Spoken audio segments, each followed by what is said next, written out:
Baik, Bapak Ibu, puji syukur, terima kasih saya kembali diberikan kesempatan untuk boleh melayani pada eh, Antioquia Ladies Fellowship kali ini. Ya, saya diberikan tema perempuan Sunem yang welas asih. Ya, satu hal yang kembali kita belajar dari sosok perempuan yang luar biasa juga, ya, yang walaupun tidak jelas disebutkan namanya, tapi perempuan Sunem ini menunjukkan kasih yang luar biasa. Bapak Ibu yang seperti Tuhan yang Tuhan Yesus kasih, seperti kita tahu sama-sama di dalam tradisi Yahudi itu perempuan itu seringkali dinomorduakan. Bagaimana perempuan itu dianggap sebelah mata, bagaimana perempuan itu dia ya tidak terhitung, makanya kalau kemudian disebutkan sekian banyak laki-laki, ya perempuan tidak disebutkan di sana, tapi menjadi perwakilan lah. Ada laki-laki kepala keluarganya ya pasti ada sekian istrinya dan lain sebagainya. Artinya perempuan itu sebenarnya nomor dua di era waktu itu. Di dalam tradisi Yahudi itu perempuan itu nomor dua, ya. Bahkan perempuan tidak boleh mengajar waktu itu, ya, dan lain sebagainya. Tentu saja banyak alasan yang kemudian sudah kita sama-sama dengarkan juga bagian firman-firman Tuhan sebelumnya sudah dibukakan tentang banyak tentang hal ini. Nah, tapi jangan lupa Bapak Ibu, meskipun ada tradisi-tradisi seperti itu di kalangan Yahudi, tapi jangan lupa di Alkitab sendiri menunjukkan satu hal yang sangat objektif tentang perempuan. Bagaimana perempuan pun diposisikan sebagai sosok yang penting di dalam Alkitab. Ada begitu banyak nama, misalnya ada nama Lydia, sang pembuat kain ungu, bagaimana dia mensupport pelayanan, ya. Bapak-bapak gereja waktu itu, bagaimana mensupport pelayanan Paulus dan lain sebagainya. Lalu kemudian ada Maria Magdalena, orang di sekitar Yesus yang kemudian banyak juga mensupport pelayanan Tuhan Yesus. Lalu kemudian ada Esther di PL, dan di PL juga kita menemukan ya ada perempuan Sunem ini, ya seperti saya singgung tadi itu namanya itu nggak jelas sebenarnya perempuan Sunem itu siapa, karena bicara tentang Sunem, Sunem itu bicara tentang satu nama daerah tertentu yang sebentar lagi kita akan lihat. Tapi walaupun tidak jelas namanya, tapi tindakannya luar biasa, ya. Begitu juga dalam Alkitab ada satu kitab yang penulisnya itu tidak jelas siapa yang menulis, tapi luar biasa kemudian apa yang dituliskannya itu luar biasa. Ya tentu saja bukan soal penulisnya, tapi soal bagaimana Roh Kudus yang menginspirasikan kepada dia. Surat Ibrani dia, ya. Surat Ibrani penulisnya tidak kemudian diketahui, tapi luar biasa isi di dalamnya, ya. Begitu juga dengan perempuan Sunem kali ini. Namanya tidak jelas, identifikasinya siapa itu kurang jelas juga, tapi tindakannya yang sangat jelas. Nah, karena itu kita melihat hari ini bagaimana perempuan Sunem kita berikan identifikasi sebagai seorang yang welas asih, yang berbelas kasihan. Kita akan lihat, Bapak Ibu, kita akan baca sama-sama dari satu bagian kitab suci, ya. Dari 2 Raja-Raja 4 ayatnya yang ke-8 sampai dengan ke-10. Sesungguhnya cerita tentang perempuan Sunem ini ada di 2 pasal di dalam 2 Raja-Raja.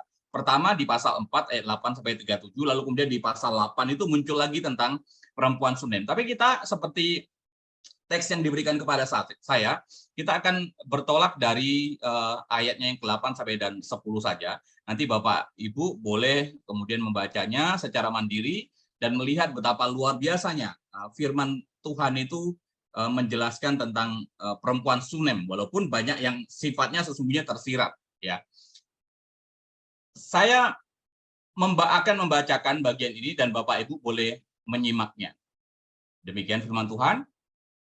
Pada suatu hari Elisa pergi ke Sunem, di sana tinggal seorang perempuan kaya yang mengundang dia makan, dan seberapa kali ia dalam perjalanan, singgahlah ia ke sana untuk makan. Berkatalah perempuan itu kepada suaminya, sesungguhnya aku sudah tahu bahwa orang yang selalu datang kepada kita itu adalah abdi Allah yang kudus. Baiklah kita membuat sebuah kamar atas yang kecil, yang berdinding batu, dan baiklah kita menaruh di sana baginya sebuah tempat tidur, sebuah meja, sebuah kursi, dan sebuah kandil. Maka apabila ia datang kepada kita, ia boleh masuk ke sana. Bapak Ibu yang terkasih dalam Tuhan, kalau nanti ada kesempatan di rumah boleh membaca lagi ya di pasal 4 ini lebih lanjut, lalu kemudian di pasal 8 juga ada keterangan tentang perempuan Sunem ini.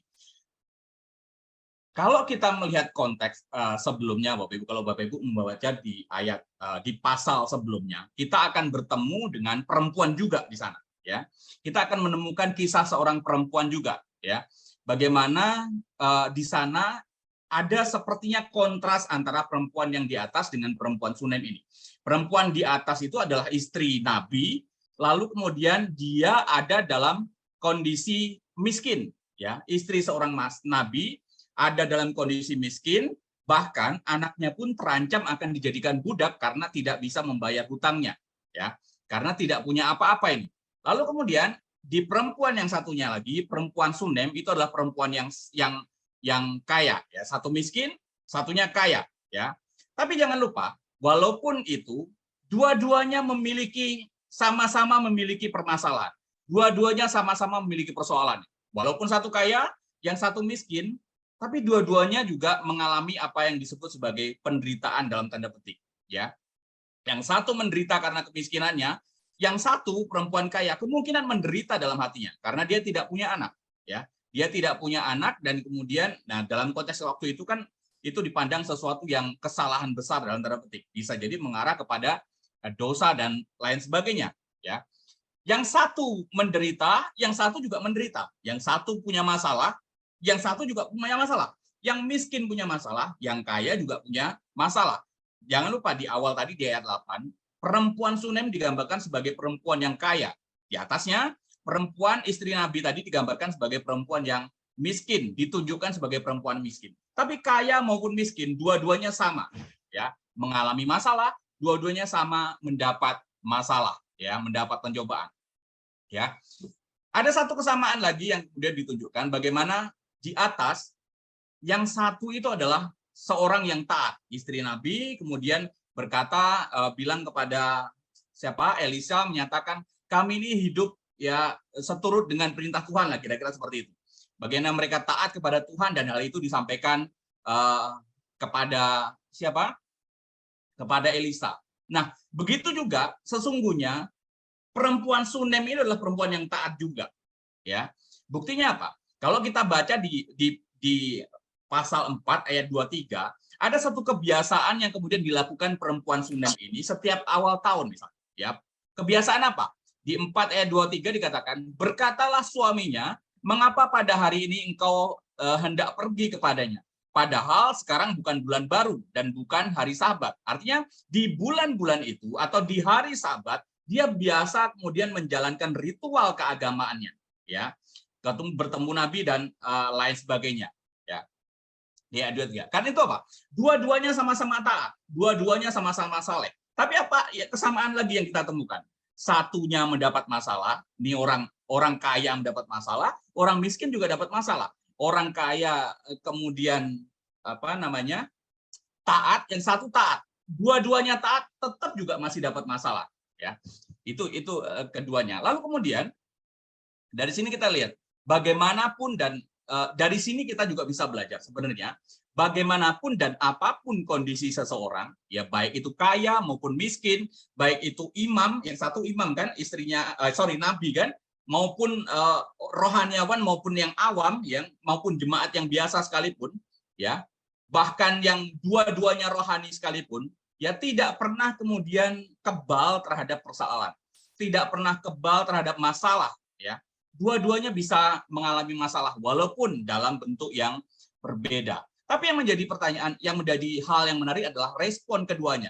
Respon yang pertama yang dari istri Nabi tadi itu kemudian mengungkapkan unek-uneknya itu kepada Elisa, ya. Dia menunjukkan unek-uneknya, permasalahannya, ya gimana ini kami ini seolah-olah dalam nada tanda petik, ya tanda petik protes, seolah kami ini sudah menjaga hidup bersih lalu kemudian kok hidupnya kok jadi seperti ini, ya. Nah, kira-kira ada nada protes di sana, ya, walaupun tersirat, ya, suami kami, ya kamu tahulah, kira-kira dia berkata kepada Elisa seperti itu, ya tidak pernah berbuat aneh dalam dan sebagainya, tapi kok kenapa seperti ini, ya. Begitu juga perempuan Sunem, ya, yang juga apa namanya mengalami masalah. Tapi bedanya adalah walaupun dia punya masalah, kalau kita lihat, dia bahkan tidak mengungkapkan permasalahannya kepada seorang Nabi Elisa tadi ini, ya. Walaupun itu bisa, ya, walaupun itu mungkin. Ya, ada dua-dua dan justru disinilah menunjukkan bagaimana kualitas dari seorang perempuan Sunem.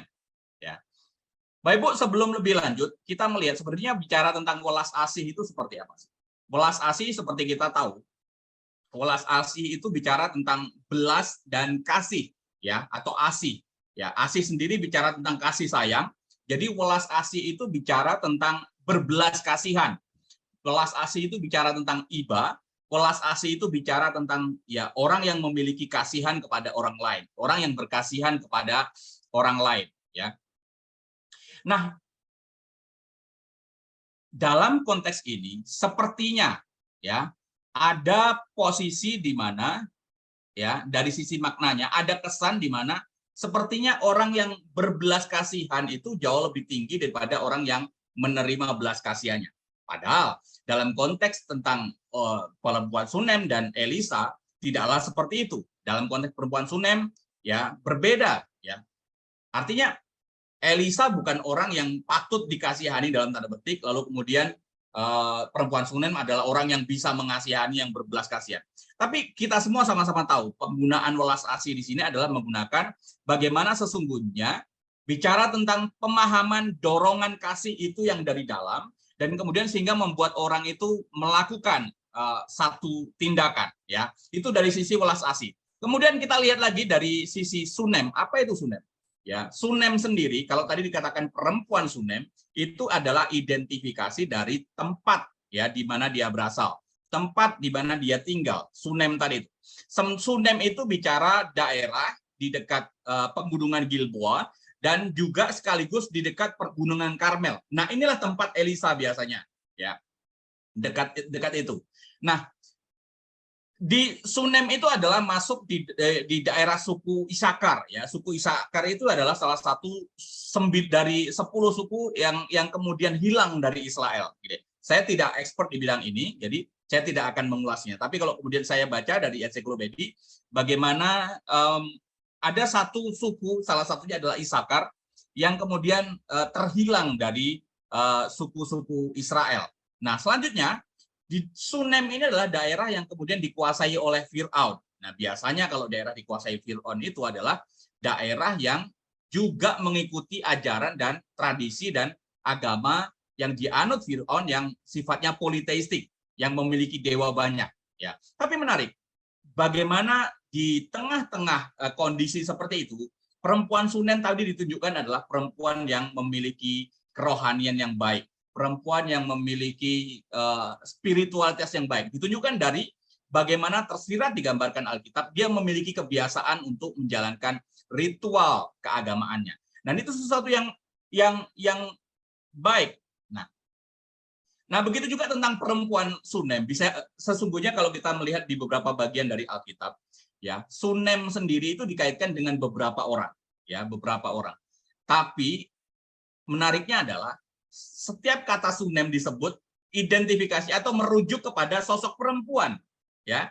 Selalu merujuk kepada perempuan, ya. Ada 3 nama lah, ada 3 orang lah yang dikaitkan dengan Sunem. Pertama adalah Abisak, ya. Abisak itu dikatakan di satu raja-raja itu dari Sunem. Ini adalah penghibur Raja Daud yang kemudian pada masa tuanya yang mau diminta oleh Adonia, ya, yang mau diminta. Jadi kalau mau diminta Adonia pasti bukan orang yang jelek, ya, dalam secara fisik, ya. Secara fisik pasti orang yang cantik dan lain sebagainya, ya.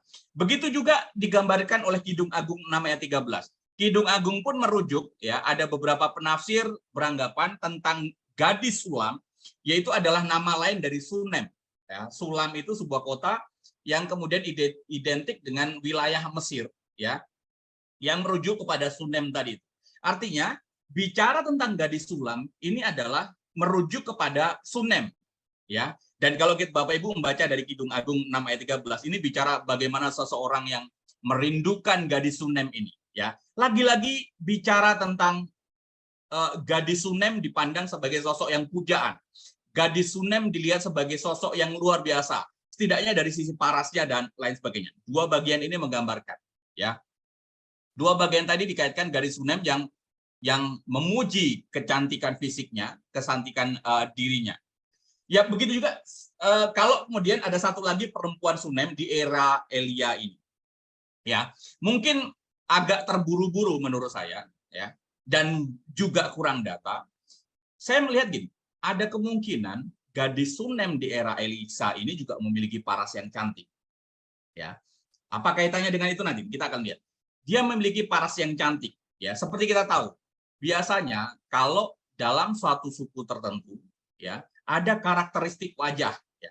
Saya seringkali mendengar ketika orang pulang dari Israel, dia menggambarkan kegantengan orang-orang di sana dan kecantikan perempuan-perempuan di sana, bahkan tentara-tentara yang cantik dan kemudian tentara-tentara yang ganteng. Artinya setiap suku tertentu memiliki karakteristik wajah, ya, yang mirip-mirip, ya, apalagi kalau itu tidak ada kawin campur dan hanya pada satu suku itu, ya pasti bicara tentang yang sama. Nah, saya sedang membayangkan bisa jadi, ya, kalau dua perempuan tadi dipuji-puja dengan kecantikan yang luar biasa, perempuan Sunem yang di era Elia itu bisa jadi juga seperti itu, ya, bisa jadi adalah sosok perempuan yang memiliki kecantikan luar biasa. Nah, inilah titik poinnya. Kalau perempuan Sunem ini adalah perempuan yang juga memiliki kecantikan secara fisik, ini bukan hanya menunjukkan, tapi juga sekaligus menunjukkan bagaimana perempuan yang cantik ini, yang memiliki kecantikan dari luar, tapi juga sekaligus memiliki kecantikan dari dalam, seperti kita tunjukkan dan kita akan pelajari sama-sama pada bagian ini. Ya. Nah, kita tahulah kalau kemudian dia memiliki kecantikan luar, apalagi dia adalah seorang yang berpunya, seorang yang kaya. Ya tidak mungkin lah kalau konteks zaman sekarang itu membeli bedak hanya di warung biasa. Pasti akan membeli kosmetik yang terbaik, ya. Pasti akan membeli produk yang terbaik, ya. Dalam konteks itu pasti akan membuat ramuan-ramuan yang terbaik untuk merawat dirinya dan lain sebagainya. Setidaknya tentu saja bajunya yang dikenakan itu akan beda secara kualitas dengan orang-orang yang biasa. Nah, ini kita lihat bagaimana keunggulan dari perempuan Sunem ini. Dia memiliki kecantikan dari luar, ya, secara tampak muka, tapi juga memiliki kecantikan dari dalam yang luar biasa. Dari mana kita tahu? Dari welas asihnya yang akan kita lihat sama-sama. Ya, dari mana kita tahu perempuan ini welas asih? Nah, kita akan melihat sama-sama, ya. Bagaimana welas asihnya perempuan Sunem? Yang pertama, kita bisa melihat dari baiknya perempuan Sunem dan betapa murah hatinya perempuan ini. Ya, dia itu mudah bersimpati kepada orang dan simpati itu menumbuhkan kepedulian, ya, kepada orang dan kemudian menghasilkan tindakan. Waktu melihat orang datang, dia wah kasihan ya orang ini, ya dia pasti butuh ditolong, ya, mendatangkan kepedulian. Selain butuh ditolong, ayo menginap di rumah saya. Kira-kira seperti itu. Mari menginap di tempat saya sediakan tempat dan lain sebagainya. Begitu juga yang dilakukan oleh perempuan Sunem ini kepada Elisa, ya. Jangan lupa waktu dia mengundang Elisa di awalnya, dia saya pikir tidak tahu bahwa Elisa ini adalah seorang nabi, ya. Walaupun pada akhirnya dia menduga bahwa ini kemungkinan nabi, ya. Dia diungkapkan di bagian ayat yang bagian ini.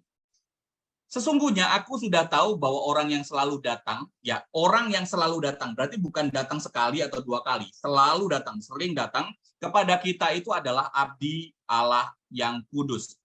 Nah, Bapak Ibu yang dikasih Tuhan, saya menduga bahwa awalnya dia itu tidak tahu siapa Elisa, ya, apakah dia seorang nabi atau bukan, apakah dia seorang hamba Tuhan atau bukan, atau orang biasa atau bukan. Tapi yang saya pahami adalah bagaimana perempuan Sunem ini adalah orang yang memang senantiasa memiliki simpati kepada orang, memiliki kepedulian kepada orang dengan pada akhirnya melakukan tindakan. Dan saya menduga bahwa perempuan Sunem ini adalah orang yang memang senang menolong siapa saja, terlepas itu nabi atau bukan. Yang jelas kalau ada orang asing, lalu kemudian dia akan undang ke rumahnya supaya menginap, ya, orang asing masuk ke daerahnya, mengundang dia dan kemudian memberikan fasilitas untuk menginap di rumahnya, ya. Nah, dalam konteks ini kita melihat bagaimana betapa orang baiknya ya perempuan Sunem satu ini. Dia senang menolong orang lain, ya. Ya salah satunya pada akhirnya kemudian menolong siapa? Elisa ini. Dia senangnya menolong orang lain ini menunjukkan betapa dia baik, menunjukkan betapa dia itu murah bahati, ya. Dan didukung oleh suaminya apa yang dia kerjakan ini, ya. Tidak ada protes dari suaminya, bahkan ketika meminta ketika ingin menolong Elisa lebih lanjut lagi, dia kemudian meminta pertimbangan dari suaminya, ya. Apa yang biasa dilakukan didukung oleh suaminya. Saya pikir ini sesuatu yang luar biasa, keluarga yang sangat memberkati, ya.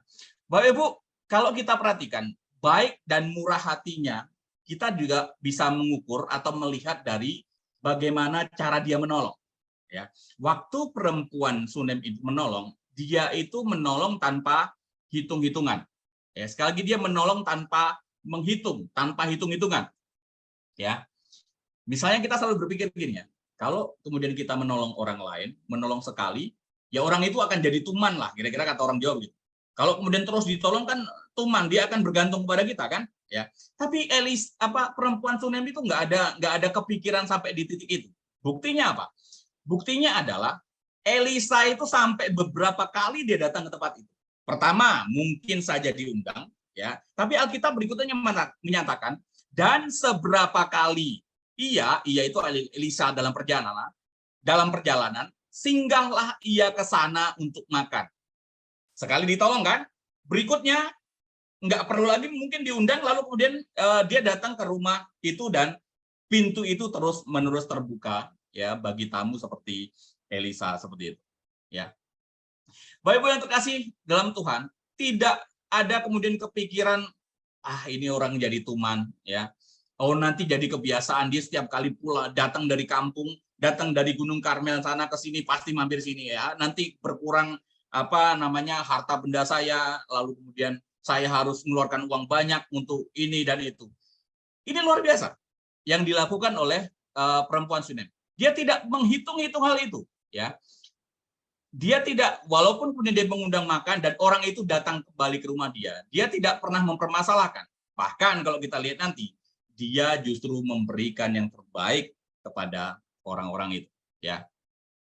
Dia mengundang dan mengizinkan Elia, ya, datang kembali, menyambut dia, ya, menjamu makan, ya. Elisa memang datang ke sana untuk singgah makan kan, ya. Mengundang Nabi Elisa untuk makan, ya. Bapak Ibu yang terkasih dalam Tuhan, betapa murah hatinya seorang perempuan Sunem, ya. Welas asihnya ditunjukkan bagaimana dia adalah seorang yang murah hati. Ya. Coba kita komparasikan, kita bandingkan dengan kita refleksikan dengan kita. Ya nggak usahlah jauh-jauh. Waktu kemudian ada saudara kita dari kampung, oke lah nginep sehari, ya kan? Ketika nginep sehari, oke, kita jamu dengan yang terbaik, belikan ayam, belikan daging dan lain sebagainya. 2 hari, apakah masih sama? 3 hari, apakah keramahan kita masih sama?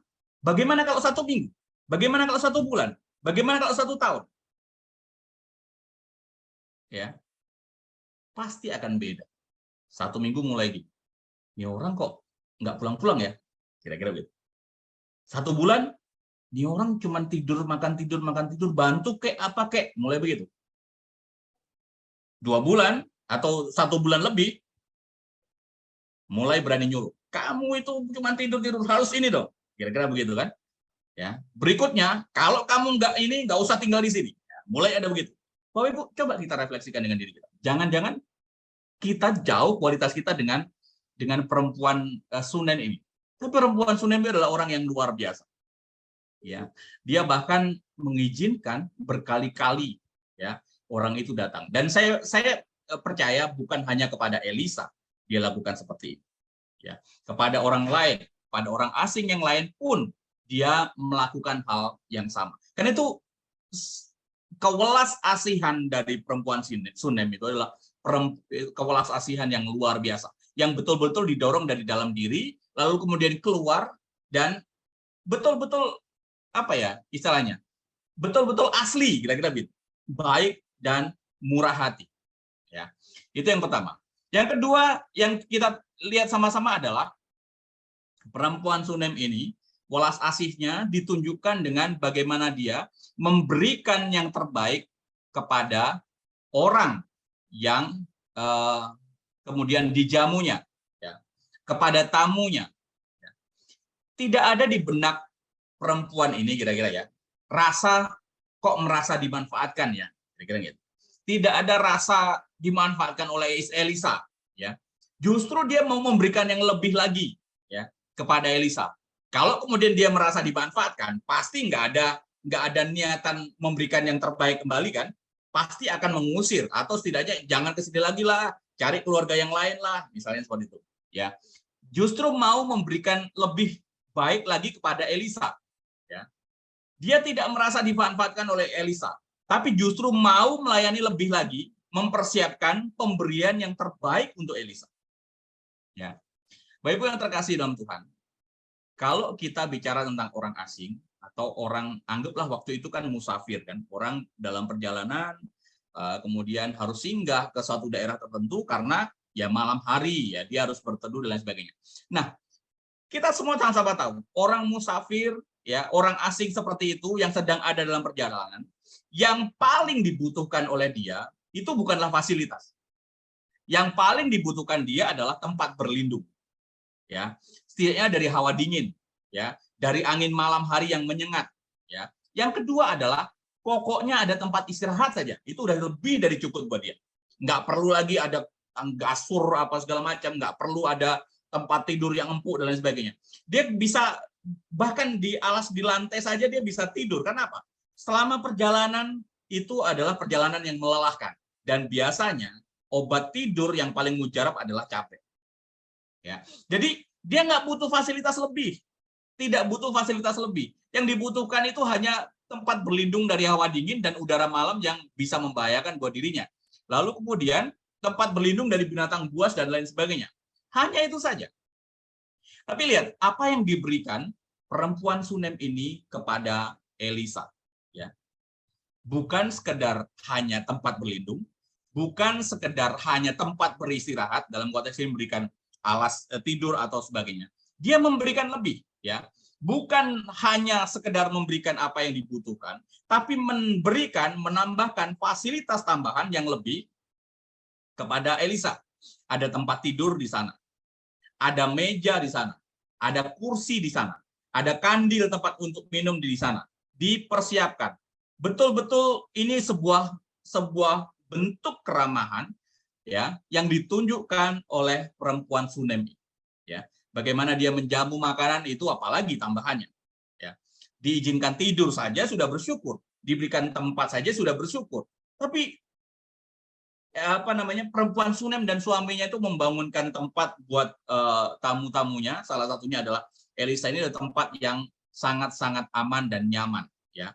Dibangun dari dinding batu, ya. Pasti lebih hangat di dalamnya, lebih aman di dalamnya, lebih nyaman karena angin tidak bisa masuk ke dalamnya, ya.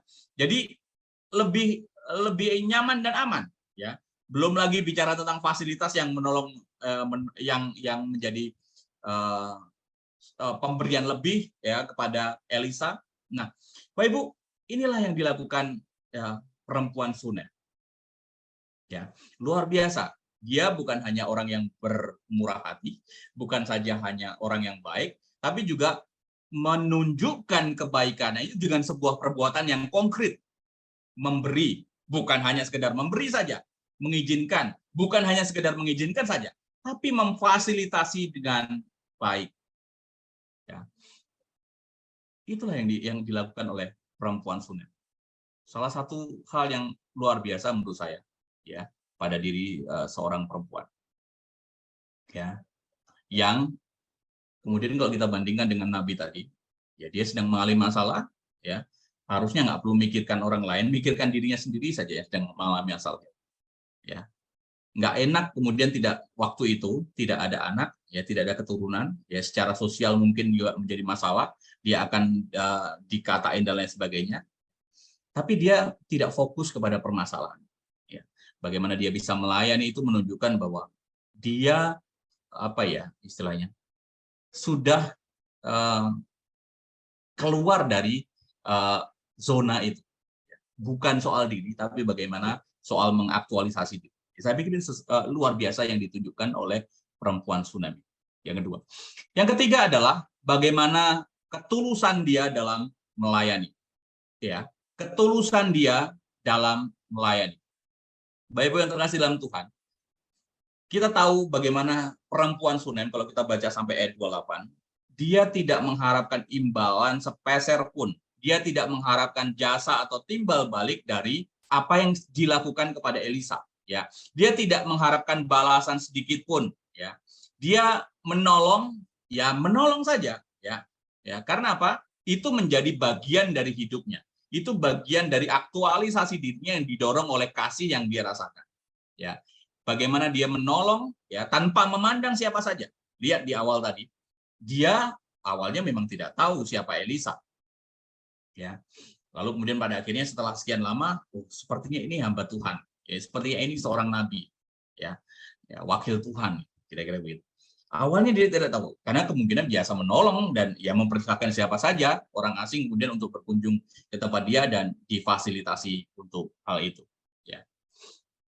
Tapi dia lihat menolong tanpa memandang siapa yang ditolong.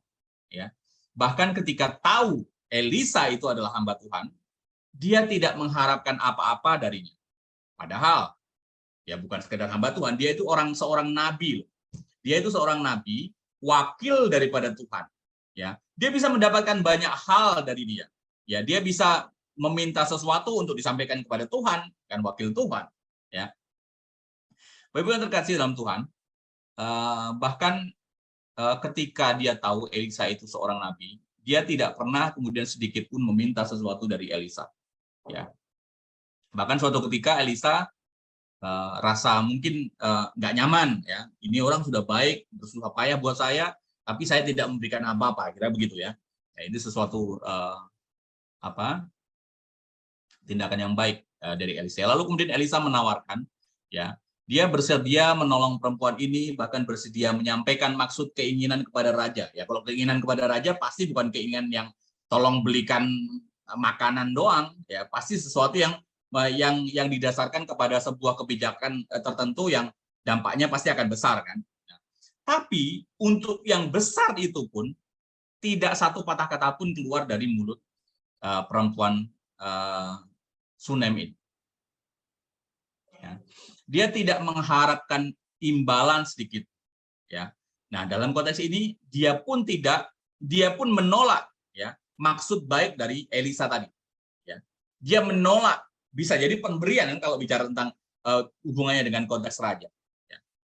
Kan Elisa bisa saja kemudian bicara kepada raja. Raja, di sana di Sunem itu ada perempuan yang sangat baik, keluarga yang sangat baik. Bolehkah raja kemudian memberikan mengapresiasi dia, memberikan misalnya satu kepercayaan tertentu buat dia mengelola pajak di sana, dan dengan begitu dia bisa mendapat uang lebih banyak lagi. Bisa saja kalau itu disampaikan kepada raja. Atau jabatan tertentu.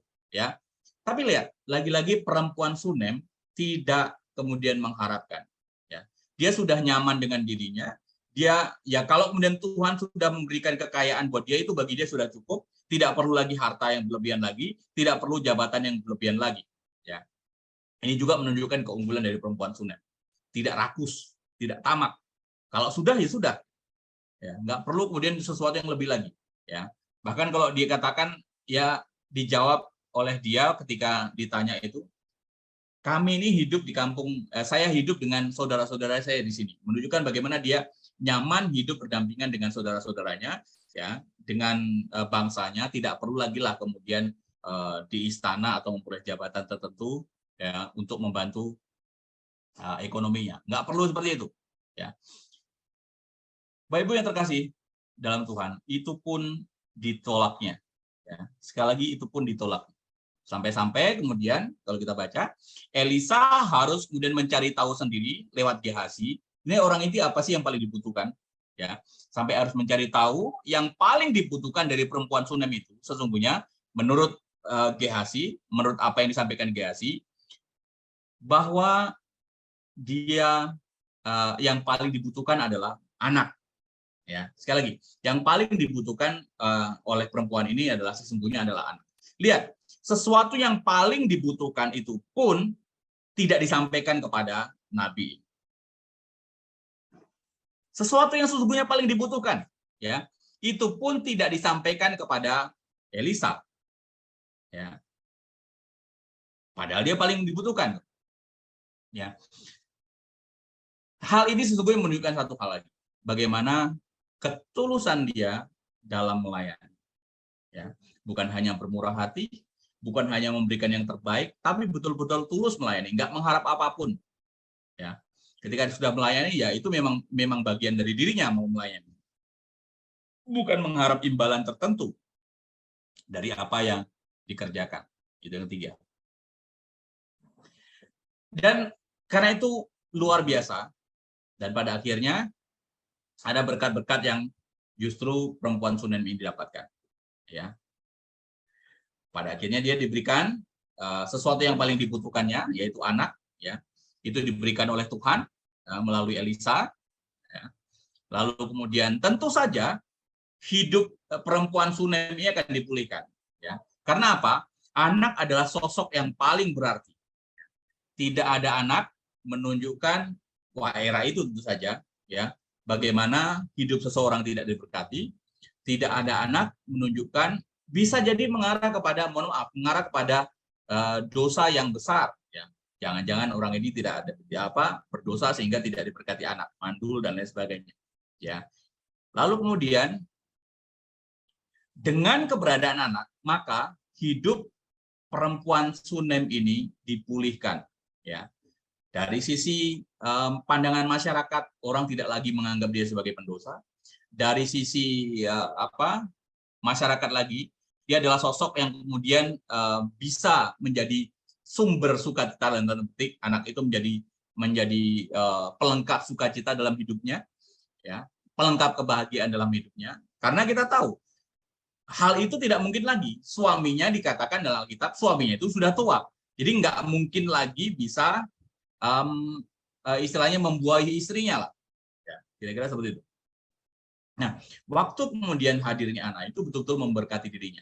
Ya. Yang orang pasti tidak memandang lelakinya yang mohon maaf yang tidak bisa memiliki tidak bisa memberikan putra. Tapi orang pasti akan melihat perempuannya ini ya pasti tidak bisa memberikan putra. Ya. Jadi selama ini dia menanggung aib yang luar biasa. Nah, dengan keberadaan anak, maka hidup perempuan Sunem itu dipulihkan secara sosial, dipulihkan dari sisi kebahagiaan dan lain sebagainya. Tapi lihat, itu pun tidak dimintakan kepada Nabi tadi. Dan Nabi itu kemudian mencari tahu sendiri lewat Gehazi budaknya, ya, bujangnya, untuk kemudian disampaikan dan kemudian menyampaikan itu, dan betul-betul apa yang disampaikan oleh Elisa itu tergenapi. Ya. Tapi bukan berarti putus sampai di situ, ya, bukan berarti putus sampai di situ lalu kemudian sudah pasti nggak ada masalah, hidupnya terus terberkati, ya. Ada memang banyak berkat-berkat yang didapatkan perempuan Sunem, tapi jangan lupa hidupnya juga apa istilahnya tetap diikuti oleh masalahnya. Ya, masalah berikutnya anak-anak tahu-tahu anak yang diberikan tadi itu, ya, anak yang diberikan Tuhan kepadanya, perempuan Sunem ini, tahu-tahu kemudian meninggal waktu dia ikut dalam kumpulan bapaknya yang sedang menyabit hasil panen dan lain sebagainya. Tahu-tahu meninggal, ya, dan kemudian kalau singkat cerita dibawa minta kepada Elisa untuk datang ke rumah dan menolong anak ini, dan anak itu kira-kira hidup kembali. Nah, bukan hanya itu saja. Lalu kemudian juga masalah berikutnya muncul lagi, ya. Suatu ketika terjadi kelaparan, ya.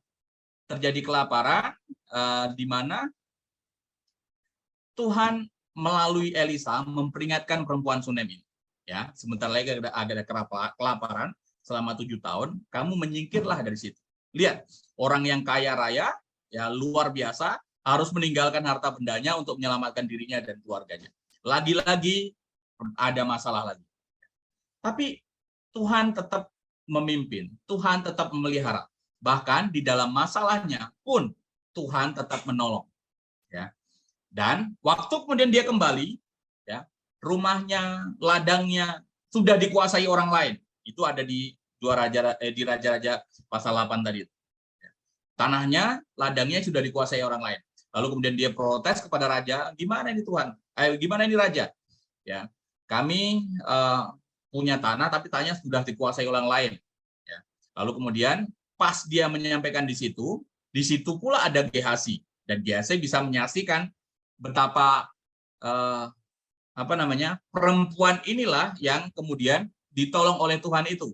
Ya, waktu itu Gehazi sedang menceritakan bagaimana keajaiban-keajaiban Tuhan, bagaimana karya-karya Tuhan yang bahkan menolong seorang perempuan yang menghidupkan anaknya, ya, kira-kira begitu. Dan waktu perempuan itu datang dan berserta anaknya, ini loh orangnya, ya. Lalu kemudian singkat cerita, ya, harta bendanya dikembalikan lagi, dan harta yang dikuasai orang lain itu kemudian dikembalikan lagi. Bahkan selama 7 tahun kelaparan tadi, kalau ada hasilnya, harus dibayarkan kepada perempuan Sunem. Bapak-Ibu yang terkasih dalam Tuhan, saya pikir ini saja yang bisa saya bagikan. Bagaimana kita hari ini terberkati oleh perempuan Sunem. Dia adalah seorang yang belas asih, dan belas asihnya itu ditunjukkan dalam beberapa hal. Pertama, dia kebaikan dirinya dan kemurahan hatinya. Ya. Lalu kemudian ditunjukkan dengan beberapa hal lain lagi itu, ya, dengan kesungguhannya, ya, dengan keikhlasannya melayani, ya, dan dengan memberikan yang terbaik kepada orang yang dilayani. Saya pikir ini saya tidak memberikan aplikasi. Kita langsung saja bisa refleksikan kepada diri kita sendiri. Kira-kira kalau kita ada di posisi perempuan Sunem ini, bisakah kita melakukan yang seperti itu, ya? Benarkah saya sudah welas asih kepada orang lain? Atau jangan-jangan kalau dengan ukuran perempuan Sunem tadi hanya mungkin ya seukuran ya sejengkal kali, ya. Kalau saya bisa jadi seperti itu. Saya mungkin masih jauh panggang dari api. Nah, Bapak Ibu mungkin bisa menceritakan, ya, sharing saja, ya, tentang seperti apa sih atau bagaimana sih kemudian berwelas asih kepada orang. Apakah hanya kemudian kita welas asih, apalagi kalau di era pandemi tadi, ya, ada meme, ya, meme, ya, ada meme yang menyebutkan seperti ini, yang menggambarkan seperti ini. Kalau kamu memberi, ya, tangan kananmu memberi, tangan kiri selfie, ya, kira-kira begitu. Jadi memberi bukan dengan ketulusan, ya. Nah, Bapak-Ibu terkasih dalam Tuhan, mungkin itu saja yang bisa saya bagikan terkait perempuan Sunem ini. Biarlah Tuhan memberkati dan menolong kita, ya. Saya kembalikan kepada ya. PL. Terima kasih Pak Slamet, ya, untuk baik, firman Tuhan-Nya yang sungguh memberkati kita sebagai perempuan, yang kiranya boleh belajar dari perempuan Sunem ini untuk bersikap mempunyai karakter welas asih, ya. Silakan Bapak Ibu yang mau bertanya atau menambahkan atau sharing untuk bagian firman Tuhan ini, dipersilahkan. Lebih sharing saja.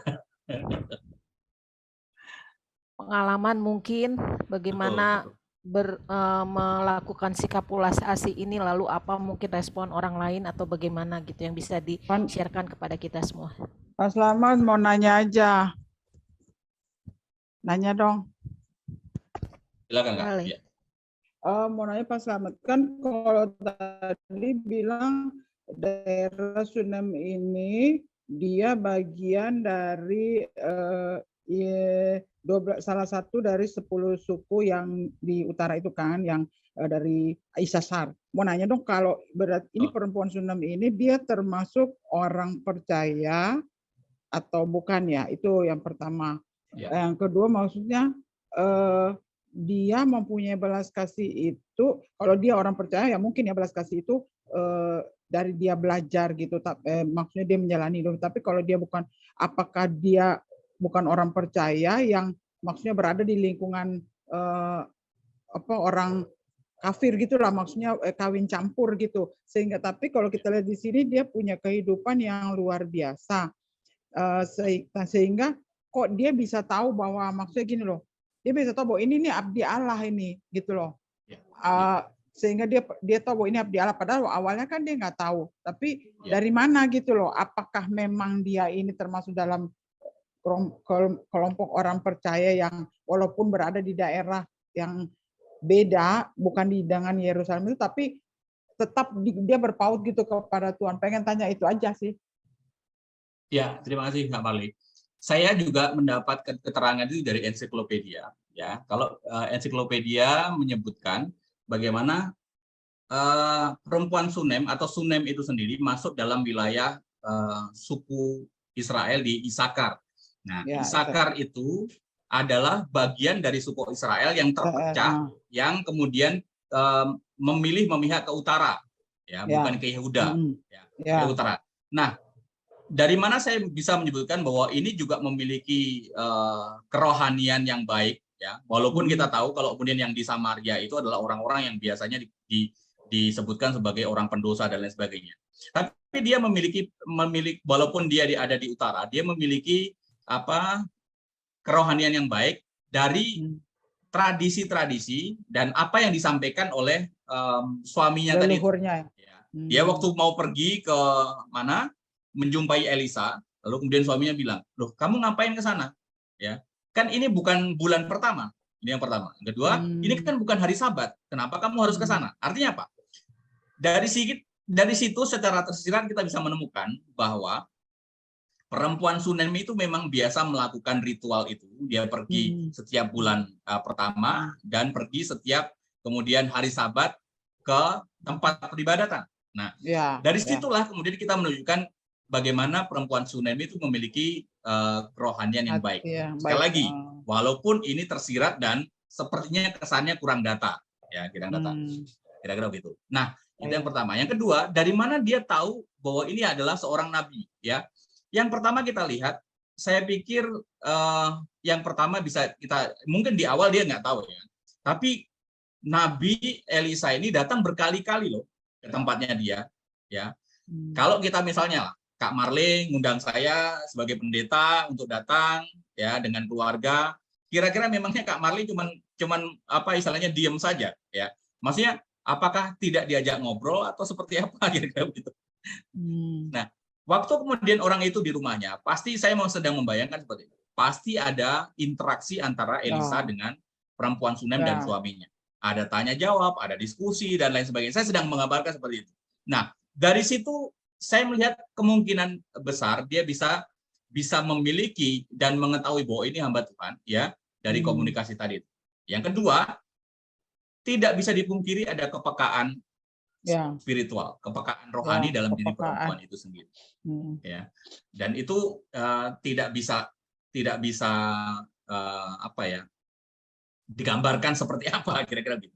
Tapi ya dia pun sendiri juga masih belum yakin juga, karena itu disampaikan kepada suaminya.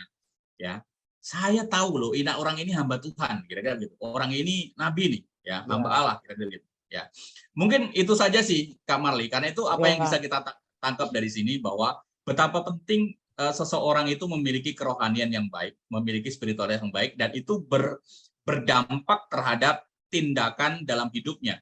Ya, beberapa di antaranya ya tadi itu bisa memiliki welas asih, ya, bisa memiliki kemurahan hati, itu didasarkan kepada relasi dia yang baik dengan Tuhan juga, sebagai aktualisasi dari kehidupan kerohaniannya. Saya pikir itu sih, Kak Marli. Ya, jadi intinya kalau kita punya memang hidup kerohanian kita baik, hubungan dengan Tuhan juga baik, pasti kita juga punya kepekaan terhadap orang lain gitu ya. Betul. Kepekaan Satu itu hal pasti itu, akan. betul. Ya. Oke, makasih. Ya.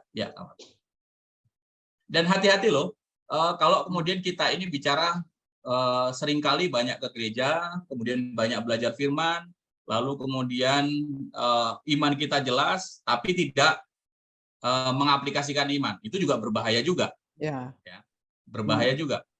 Karena ya kita hanya memenuhi kebutuhan knowledge kita saja, memenuhi kebutuhan pikiran otak kita saja, tapi bicara tentang melakukan, bertanggung jawab, menghidupi dan melakukan iman itu nggak ada. Ya itu sama saja sebenarnya, kira-kira begitu. Ya. Oke. Oke. Makasih. Baik. Ya, Bapak Ibu lain, para ibu-ibu lain, ada Ibu Nelly, Ibu Roma, silakan. Sharing saja. Ibu Nelly, udah senyum-senyum nih, udah ada yang mau ditanya ya. Rasanya kedengeran nggak? Oh iya, Kedengeran, Bu kedengeran. Roma. Kedengeran. Kedengeran. Silakan Bu Roma. Pak Slamet, kalau tadi dari paparan Bapak, ketulusan dalam melayani itu yang kita tidak mengharapkan imbalan apa-apa, sebenarnya yang tahu diri kita sendiri ya Pak ya. Kadang-kadang kan kita juga sudah melakukan yang terbaik, tetap aja ada orang yang menilainya tidak baik. Kalau saya ingat kata-kata pendeta almarhum Pak Bigman, kita berbuat baik aja belum tentu semua orang senang gitu kan ya Pak. Berbuat Jadi baik pun ukuran- masih difitnah, kira-kira begitu kata Ya, orang. ya. Jadi maksud saya yang tahu ketulusan kita atau kesungguhan kita dalam melayani kan diri kita sendiri Pak. Lalu menurut Bapak itu yang tadi terakhir kata-kata Bapak Pak, tangan kanan memberi, tangan kiri selfie, itu kan sekarang banyak terjadi tuh Pak. Orang melayani bagi-bagi Rabu kasih lah, Jumat barokah, tapi mereka Masuk bikin TV, video, masuk TV. masuk TV, kadang-kadang di Facebook gitu. Bukan hanya dari yang seberang, dari kita sendiri juga banyak yang begitu Pak. Itu menurut Bapak bagaimana tuh hal yang seperti itu Pak? Terima kasih. Oke, yang pertama saya tunjukkan tadi itu kan sedang menggambarkan bagaimana fenomena yang terjadi beberapa tahun belakangan ini kan, ya. Lalu kemudian, tapi saya melihatnya begini, kita harus membedakan antara sifatnya dokumentatif atau sifatnya selfish. Ya, kalau selfish pasti orientasinya kepada diri kan. Tapi kalau sifatnya itu adalah dokumentatif, ini menjadi bagian dari cara dia mempertanggungjawabkan sesuatu kepada orang yang mendukung dia. Nah, ini soal beda lagi. Ya, karena memang butuh dokumentasi. Tapi beda yang orang memang memiliki kecenderungan untuk selfish. Ya, setiap kali difoto dirinya sedang melakukan apa. Ya, kalau kemudian kalau tujuannya adalah itu, nah itu tujuannya yang keliru. Ya, tentu saja keliru. Nah, tadi seperti Ibu gambarkan tadi adalah bagaimana orang seringkali yang tahu apakah kita tulus atau nggak tulus itu juga diri kita. Dan lagi-lagi dalam konteks itu juga nggak mudah kita kemudian betul-betul tulus. Sebenarnya gini, waktu kita memberi dan kita tidak walaupun kita ngomong nggak mengharap lah, ya kan? Kita nggak mengharap balasan, ya.